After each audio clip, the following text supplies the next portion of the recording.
It was dangerous and good singing that song. I have what's called a premature atrial contraction. I've had it for decades. It's benign, but occasionally they hit me during that song. I need to stop and take a breath, but that was good. That's a good song. And as I've said before, my daddy's favorite song. I was actually able to do that without even looking, and I'm not able to do that with many songs. Sometimes the first verse, but beyond that, don't remember all these songs I sang as a child and continue to sing, but that one didn't even have to open the book. Don't be too concerned about me. You're fanning.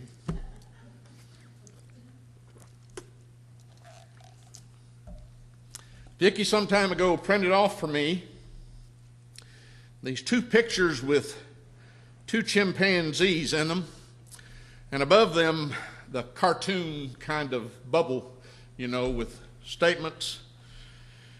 In those bubbles, you may have seen this. One chimpanzee said to the other chimpanzee, "Why don't you show the same enthusiasm when you worship that you do at the football game?" If you've heard it, don't stop me. The other chimpanzee said, "I did one time, and they told me to leave." First chimpanzee said, "Why did they tell you to leave?" He said, "When the preacher got through the sermon, I turned up a cooler of Gatorade on him." Even if you were to do that to me, I wouldn't ask you to leave. I'd look at you funny. I'd wonder about you, but I wouldn't ask you to leave. Today's sermon is entitled, "What Hardens Your Heart?" We don't talk that way, I don't guess, anymore. We wouldn't say, "What hardens your heart?" We might say, "What makes you angry? What makes you mad? What makes you furious? What burns you up?" We're going to stay in Mark 6, the whole sermon. Mark 6. And we're going to start with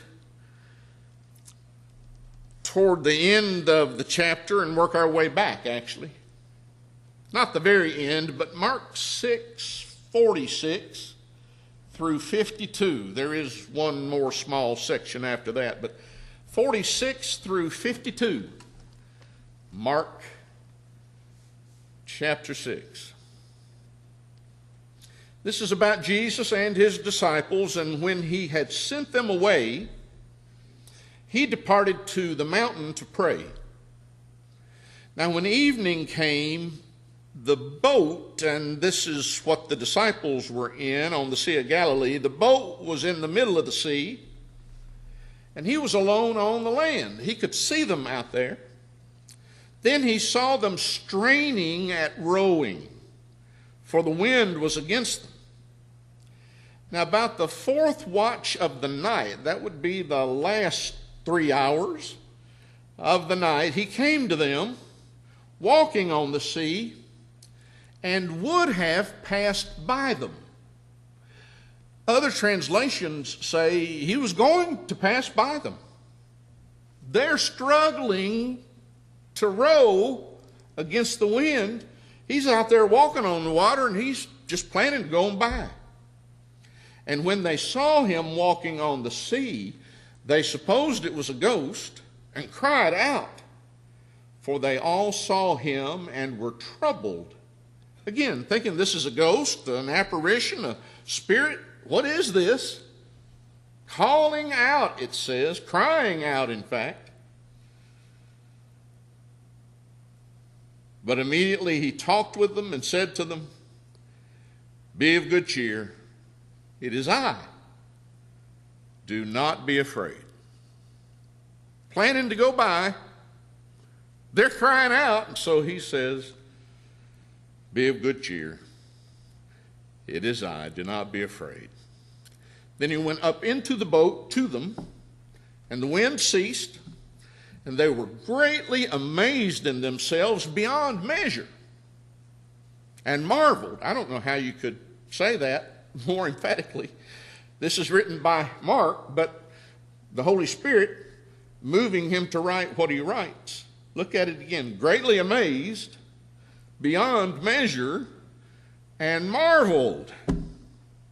But then look at the very next verse. For they had not understood about the loaves. This is talking about the feeding of the 5,000.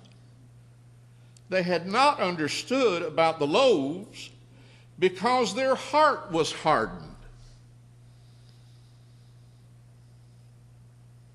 Huh? Vicki studied this recently. She's getting ready for the ladies' retreat and shared it with me. She does share some things with me. And I'd never thought about this last verse. It just hadn't registered with me. Look again at verse 51. They're greatly amazed at what Jesus has done. He's been walking on the water. He stops the wind. He gets in the boat with them. He says, "Be of good cheer. Do not be afraid. It is I." They couldn't have been more amazed, beyond measure, marveled. But they had not understood about the feeding of the 5,000. That's what these loaves refers to. Why had they not understood that miracle? I mean, they were the ones that handed out the food. They were the ones that Jesus said, "Make them sit down." They had not understood that miracle. Greatly amazed at this one, beyond measure, marveling. Why didn't they understand the other one? Because their heart was hardened. I must confess, I don't understand that. How do you miss a miracle? They missed a miracle. They missed a whole miracle. The feeding of the 5,000. We're just talking men, 5,000. No telling how many wives, other women, children.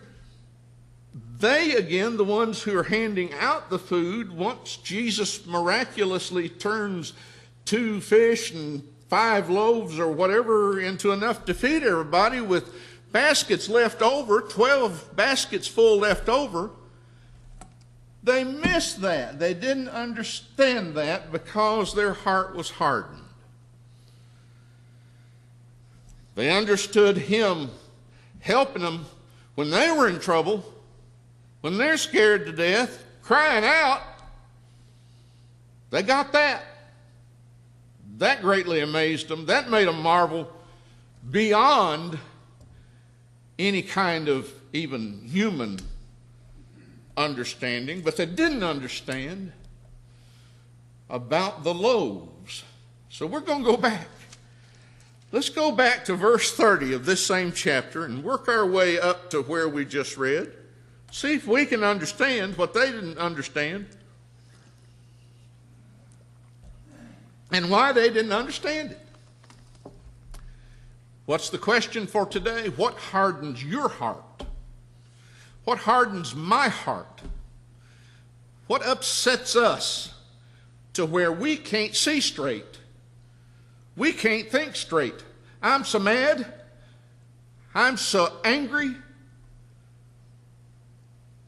You ever get that way where you can't see straight and you can't think straight? Verse 30. Then the apostles, same men, the disciples, sometimes called apostles, sometimes called disciples, then the apostles gathered to Jesus and told him all things, both what they had done and what they had taught. They just got back from going out 2 by 2 with power to cast out demons and heal all diseases. Wow. They were on a high.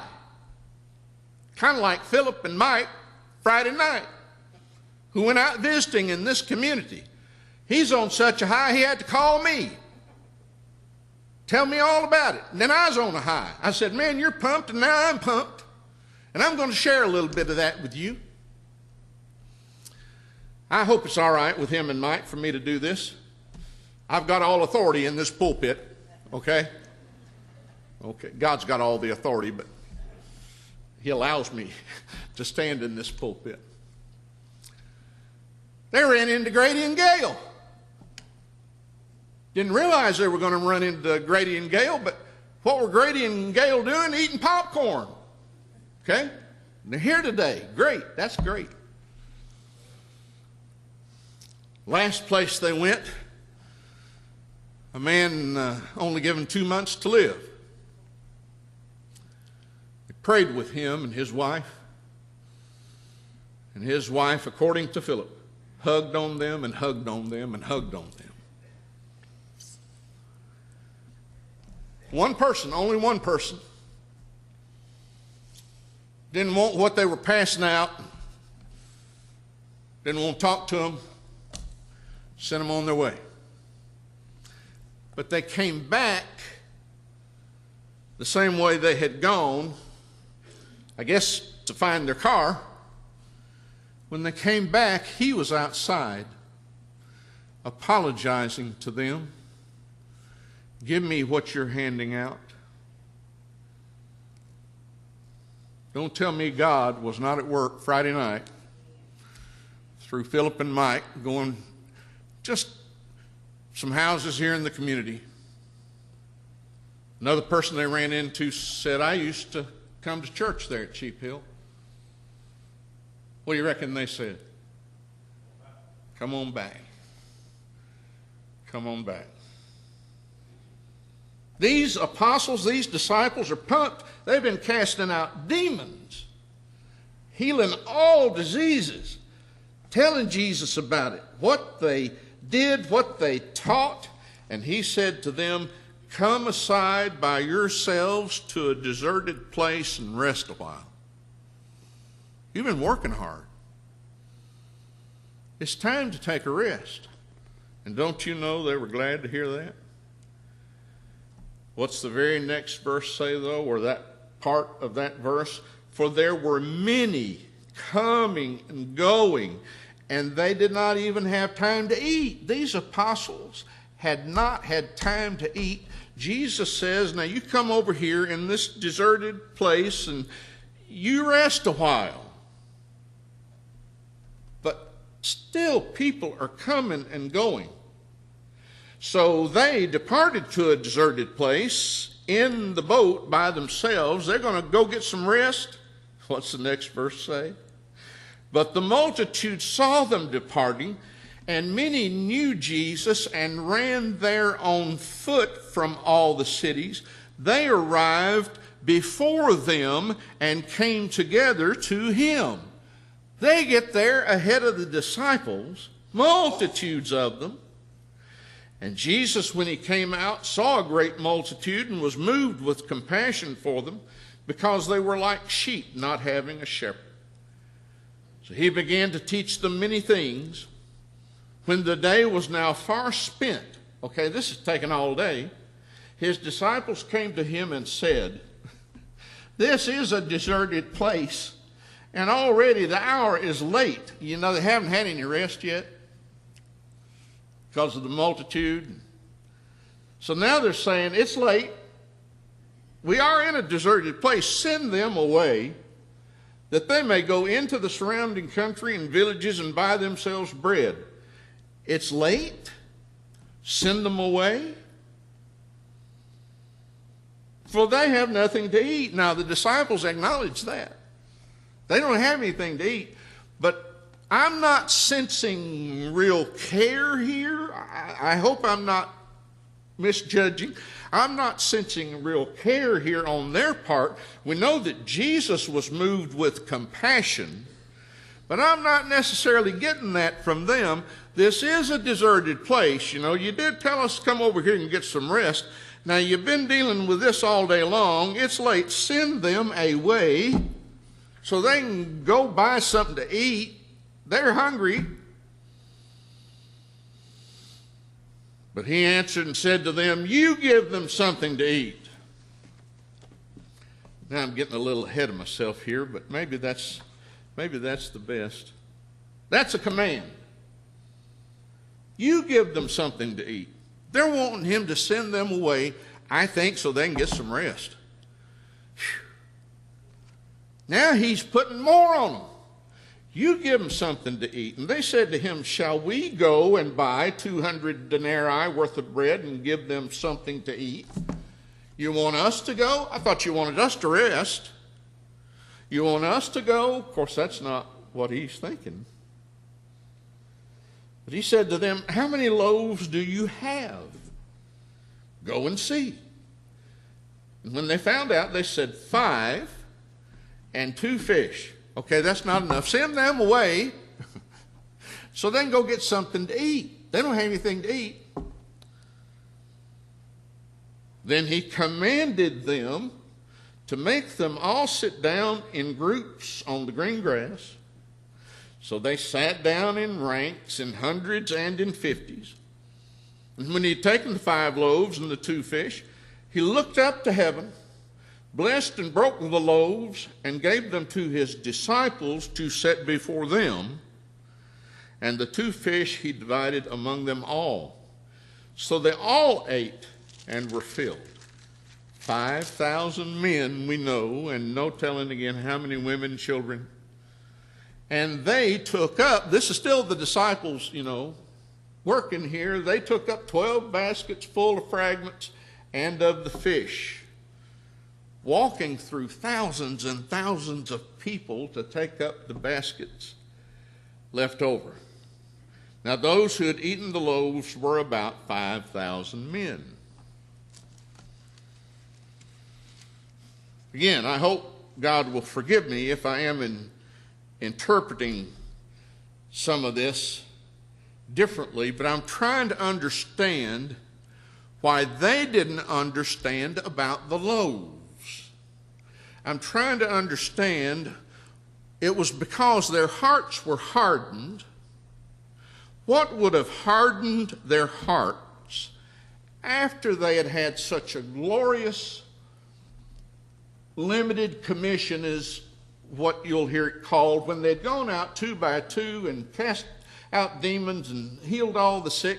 Such a glorious outing. Came and they told Jesus all about it, what they'd done, what they taught. Something happened after all that excitement, after being pumped up like Philip, Mike, and me, and I hope you now.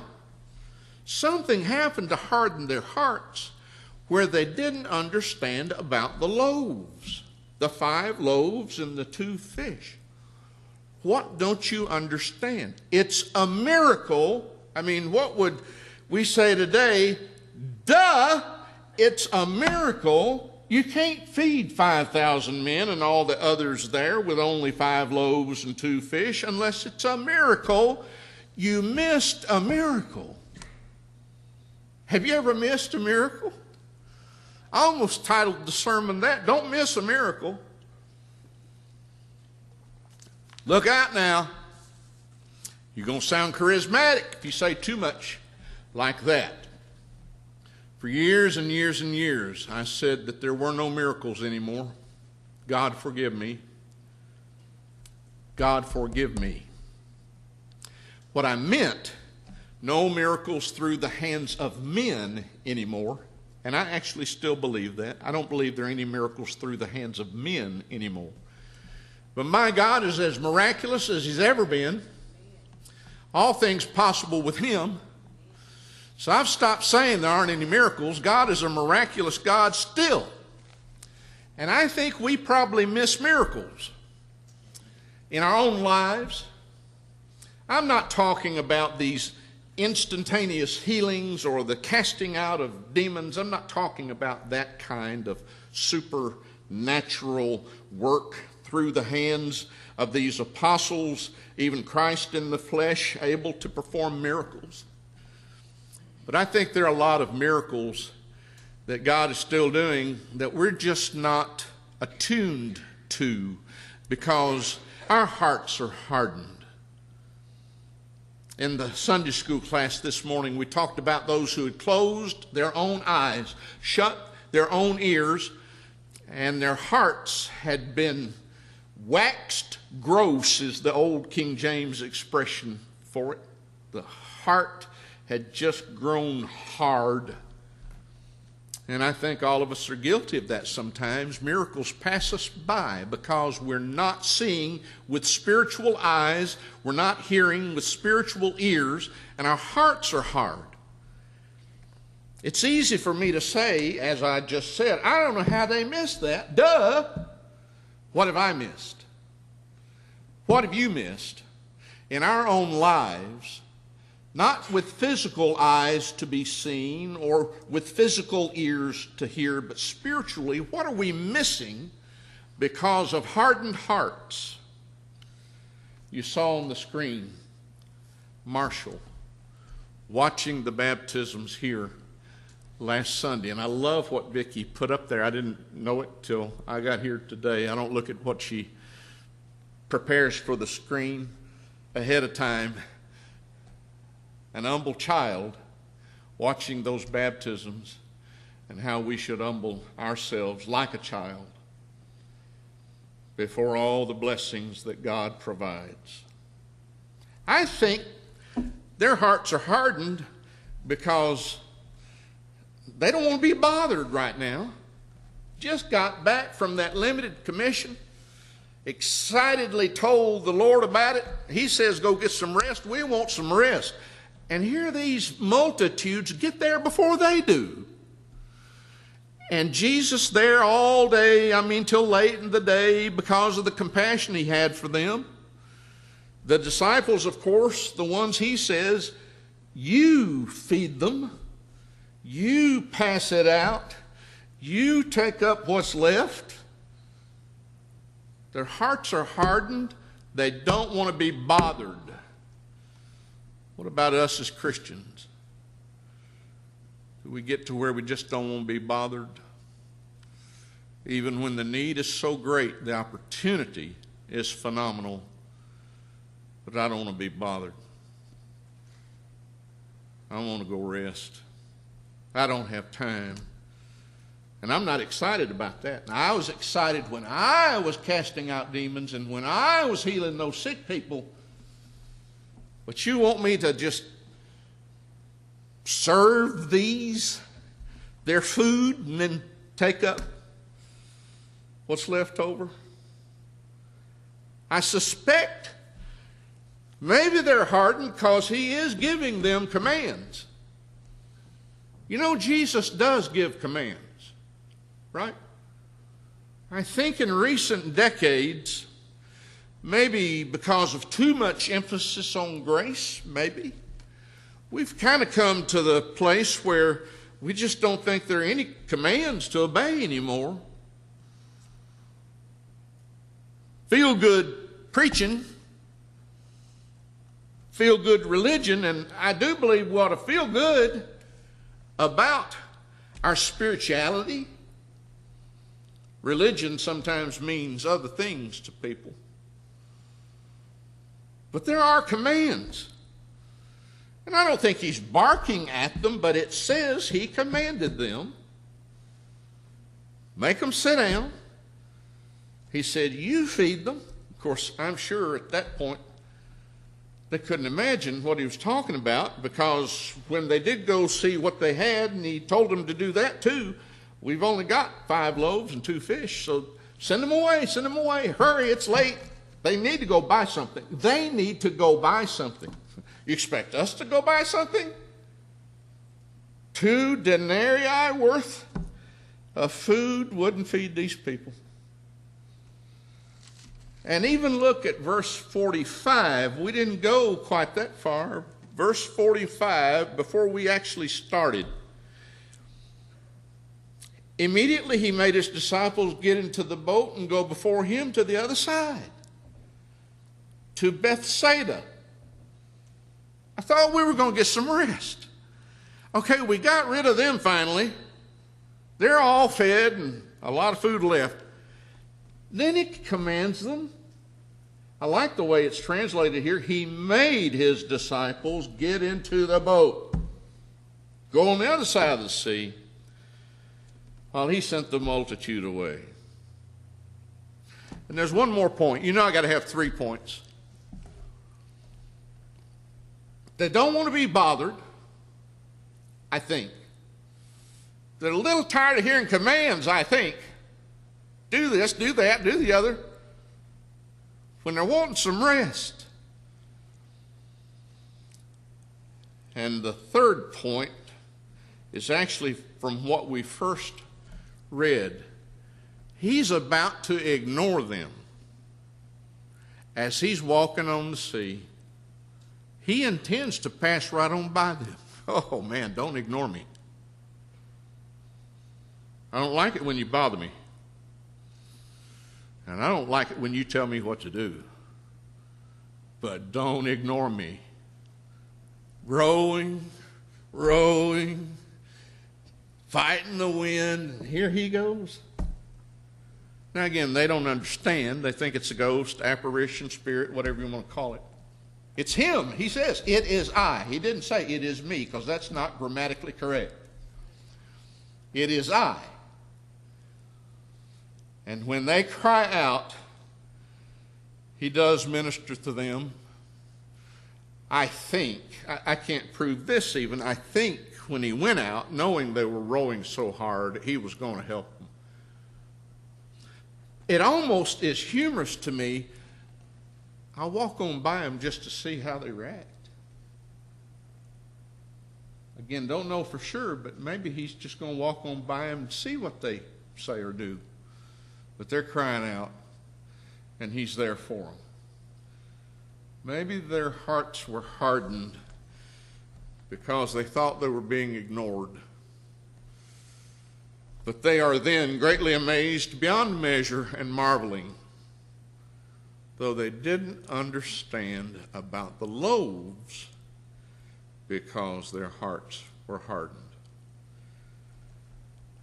We're going to be bothered as Christians, and there are commands to be obeyed as Christians.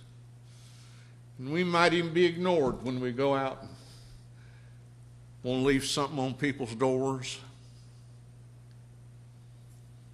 But let's don't harden our hearts.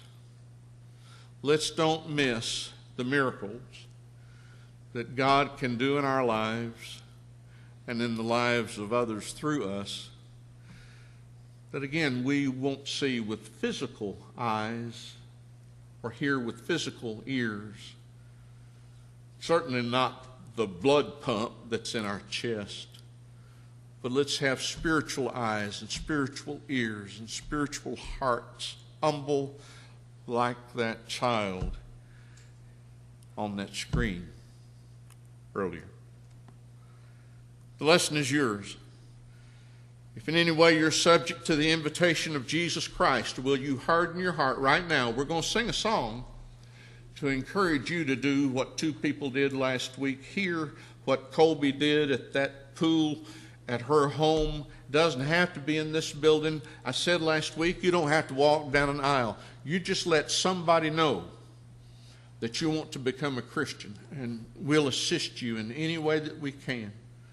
Maybe you need to be restored because your heart got hard and you left your first love. When we sing this song, and Jesus invites, not Jerry, Jesus invites, don't harden your heart. Come as we stand and sing.